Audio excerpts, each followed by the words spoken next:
নমস্কার বন্ধুরা, আজ পনিরের রেজালা বানাবো।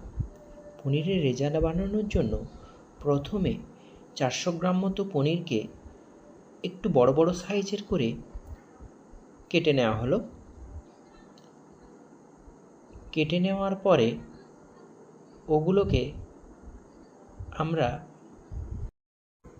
একটা কড়াইতে তেল গরম করে ওর মধ্যে পনিরগুলোকে দিয়ে ভালো করে ভেজে নেব। এর মধ্যে আমি একটা জামে জল এবং নুন গুলিয়ে রেখেছি। পনিরগুলো লাল লাল করে ভাজা হয়ে গেলে ছেঁকে তেল ঝরিয়ে ওই নুন জলের মধ্যে দিয়ে দেব, যাতে পনিরটা সফট থাকে। এরপর ভেজে নেওয়া পনিরগুলোর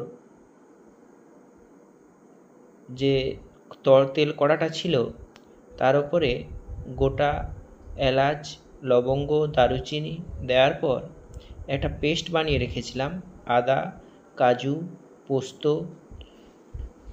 কাঁচা লঙ্কা, এর পেস্টটাকে ভালোভাবে কষিয়ে নেওয়ার পরে ওতে নুন, হলুদ, লঙ্কা গুঁড়ো দেওয়ার পরে আমি মশলাটা ভালো করে কষিয়ে নিয়ে ওর মধ্যে পনির দিয়ে দিয়েছি।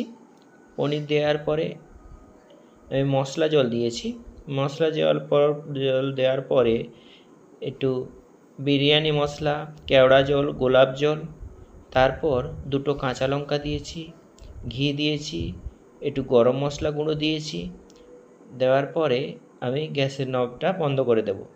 আমার পনির রেজালা রেডি। ভালো লাগলে অবশ্যই শেয়ার করবেন।